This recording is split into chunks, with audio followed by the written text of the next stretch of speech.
Y déjenme saludar siempre con muchísimo gusto a Meme Yamel, analista, directora del portal, por supuesto. Usted lo sabe, de Mexican News. Mi querida Meme, ¿cómo estás? Muy bien, mi querido Jesús, ¿cómo estás? Muy buenas tardes, bonitas tardes a toda la bonita audiencia de aquí de la Octava. Oye, pues yo tengo que preguntarte, bueno, antes que otra cosa, que Meme, tú lo sabes, toda nuestra solidaridad por este tipo de acciones que se han lanzado en Twitter en contra precisamente de ti, de otros periodistas. De verdad, toda la solidaridad y lo que ustedes necesiten, por favor, cuenten 100% con tu servidor y con la Octava Noticias. Oye, pero además, mi querida Meme, preguntarte lo que acabamos de ver. Yo sé que te invitamos para platicar también de Puebla, pero ¿cuál es tu opinión de repente cuando vemos a Alito, a Marquito y bueno, a Jesús Zambrano? Hablar de delincuencia electoral, hablar de trampas, hablar de cochupos. ¿Cuál es el análisis, la lectura que le das? Oye? La osadía, diría yo, la osadía que tienen estos personajes para aventarse unas críticas de esas. Sobre todo ahorita estaba escuchando, ¿no? A Alito Moreno que dice que esto era inaudito. Yo recuerdo varios escenarios del PRI mandando a los delegados, ¿no? A los secretarios del gabinete federal, mandarlos a las entidades que querían que fueran reforzadas con el apoyo de alguno de los secretarios del gabinete de Enrique Peña Nieto. En tiempos de Felipe Calderón también fue un clásico ver a los operadores del gobierno federal meterse en los gobiernos de los estados. Digo, no iba el presidente, no hablaba el presidente sobre el tema, pero sí mandaba al gabinete. Yo, vaya, varios escenarios creo que nos podemos acordar todos los mexicanos de cómo intervenían, pero sobre todo creo que si alguien sabe de fraudes electorales es el PRI. Y Alito Moreno creo que no debería de estar hablando de eso en tiempos en donde se están escuchando audios del señor, extorsionando a proveedores y además recibiendo dinero de empresarios para financiar campañas políticas. Por eso digo que vaya osadía de estos personajes de hablar de fraudes, de intervenciones, cómo se les ocurre, cuando tenemos un contexto de varios fraudes electorales que cometieron los partidos que ellos encabezan. El PAN de democracia no sabe mucho, recordemos las dos elecciones internas que ha tenido el PAN recientemente, la de Marco Cortés y la de Ricardo Anaya, en donde solo había un candidato y hubo varias quejas de varios personajes que querían también aspirar a ser secretarios generales que ni siquiera los dejaron participar y hubo bloqueos. Entonces, cuando hablan de democracia, creo que se están mordiendo la lengua y vaya, yo todavía me esperaría en el tema de Alito Moreno porque vienen más audios. Entonces, en una de esas nos vienen confirmando fraudes electorales que ya de por sí algunos estarán en investigación por parte de las autoridades electorales. Oye, Meme, este proceso, por ejemplo, que estamos viendo para las elecciones del próximo 5 de junio, caray, estamos viendo ya el entierro, por ejemplo, en el caso concreto del PRI. Porque yo de repente cuando escucho a Alejandro Moreno y veo los números y veo lo que pasa en Hidalgo, por ejemplo, con el pleito entre los Moreira, que creo que eran más hermanables los Corleone, de verdad me quedo pensando qué va a pasar con el PRI, oye. No, hombre, el caso de los Moreira, imagínate una Navidad en casa de los Moreira, yo no, eso de ser un escenario muy trágico, pero es que el PRI, por eso te lo decía, porque escuchamos una cosa de Alito Moreno y vemos otra completamente distinta. La gente de por sí ya no confiaba en el PRI y ahora menos. Es un hecho que si nos ponemos en cifras, el PAN, ¿no? Con todo y la amplia distancia que hay entre el proyecto que encabeza la coalición Morena PT Verde y el que encabeza el PRI PAN PRD, todavía el PAN se posicionaría como la oposición en México, que deja mucho que desear. Pero el PRI, creo que el peor error que pudo cometer el PRI fue aliarse con el PAN y con el PRD. Fue el peor error porque el PRI solamente ha ido a sumar uno que otro votito, ¿no? Al proyecto del Partido Acción Nacional, pero no propiamente al partido, al de ellos. El PRI tiene una división interna muy grande. Recordemos que ya se han dado varias denuncias en contra de Alito Moreno por parte de una corriente alterna en el Partido Revolucionario Institucional, donde no están de acuerdo en la forma en la que está llevando las riendas del partido. Y por eso vuelvo al tema de la osadía. Esto de como que quieren dar un discurso, sobre todo el PRI, quieren un discurso de mucha victoria y un discurso ganador, pero no estamos viendo eso en las cifras. Al contrario, estamos viendo que está perdiendo muchos espacios. Yo incluso veríamos en estas elecciones Oaxaca e Hidalgo, son dos estados, son dos entidades que para el PRI eran joyas de la corona, así como en su momento lo fue Puebla y así como todavía lo es el Estado de México y Coahuila. Pero yo no veo que vaya a ganar Oaxaca e Hidalgo. De hecho, lo que estamos viendo es que va a perder Oaxaca e Hidalgo. Lo único que quedaría del PRI es Coahuila y quedaría el Estado de México, que si la tendencia sigue como va, también los perdería el próximo año. Y si es así, rumbo al 2024 el PRI va a desaparecer. O sea, pasar de ser el partido hegemónico, el partido que más poder tiene, el partido que más cosas controlaba, que más estados controlaba, a literalmente solo tener algunos municipios y uno que otro candidato en la Cámara de Diputados. Y hasta ahí, porque estados ya no tendría.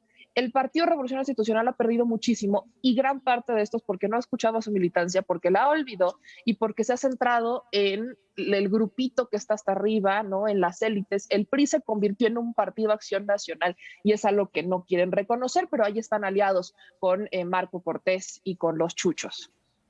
Oye, querido Meme, tú que eres de Puebla, hablando también de lo que pasa en Puebla en los últimos días, hablamos de una disputa entre Ignacio Mier, aparece Miguel Barbosa, Santiago Nieto, lo que pasó también con la agresión en contra de Monzón.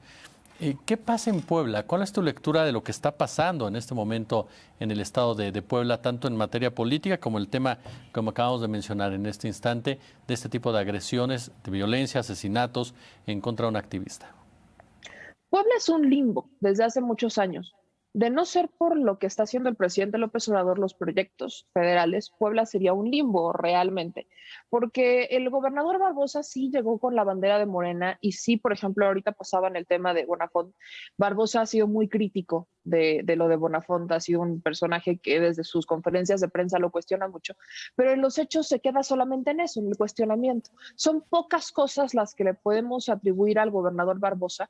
Yo creo que muchos poblanos, no todos, piensan que Barbosa está calentando la silla para el que viene, porque no lo hemos visto muy movido. De hecho, Barbosa solamente sale cuando viene el presidente López Obrador, si no, ni siquiera se mueve de las oficinas. Es muy raro ver que Barbosa haga una gira, es muy raro, incluso también por las condiciones del propio gobernador Barbosa. Pero eso ha dado pie a que en Puebla se convierta como en una zona de llenas, ¿no? Y lo digo con todo respeto a mis paisanos, pero es así. Entonces están las disputas muy fuertes. En Puebla se habla de una alianza entre Jorge Estefan Chiriac, un priista que fue incluso perteneció al gabinete ampliado de Enrique Peña Nieto y es todavía creo que sigue siendo dirigente estatal del PRI.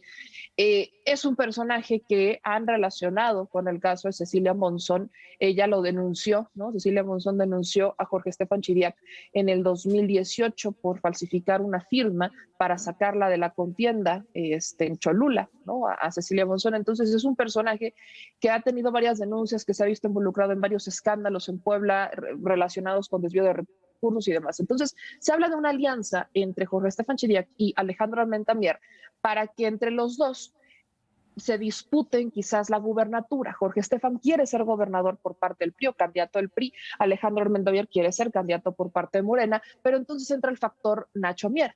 Nacho Mier quizás es el que está mejor posicionado en Puebla, tiene apoyo incluso de priistas, Nacho Mier, públicamente, priistas han dicho que no van a dejar su militancia, pero que sí van a votar por él. Entonces, es un personaje que incluso ha tenido un apoyo priista y de ahí se han dado varias disputas quizás por el cargo. La alianza que se maneja mucho aquí es Jorge Estefan y Armenta se unen para destruir o derrocar el avance que ha tenido Nacho Mier en el Estado y entonces la disputa o la contienda se quedaría entre estos dos personajes. Nacho Mier se ha dado a conocer últimamente esta investigación de la Unidad de Inteligencia Financiera que involucra a un periodista en Puebla, Arturo Rueda, que fue detenido hace unos días en la Ciudad de México por un lavado de dinero utilizando justamente un medio del que Nacho sería socio capitalista. Nacho Mier pues ha dicho que publicó incluso en sus redes sociales que él no está en investigación, que sí es socio capitalista, pero que él no decide absolutamente nada, solamente dio una cantidad para el medio de comunicación y se ha echado para atrás. Pero ya vimos que hubo una detención hacia Arturo Rueda. Entonces, aquí en Puebla la política siempre se ha manejado, es guerra fuerte, es una guerra bastante fuerte. Por parte del Partido Acción Nacional, el que quiere entrar en la contienda es el actual alcalde de la capital, Lalo Rivera, que pertenece al Yunque. Entonces, vemos que los Aquí en Puebla al menos vemos que son viejos conocidos, no perfiles nuevos, todos los perfiles de los que te acabo de mencionar, todos los conocemos, muchos de ellos son priistas, ahora militan en Morena, y al final lo que hoy la gente quiere, porque eso es algo que hemos platicado con mis paisanos cuando los he entrevistado, sobre todo me tocó platicar con ellos en la manifestación que hicieron para apoyar al presidente López Obrador en la revocación de mandato, muchos de ellos coinciden en esta lectura que te estoy dando del caso de Barbosa, que pues ni bien ni mal está calentando la silla, pero esperaban algo más, y que en realidad lo que buscan para el siguiente gobernador pues es un político que sí tenga ganas de salir, de recorrer, de estar cerca de la gente, de hacer algo similar a lo que ha hecho López Obrador en todo México.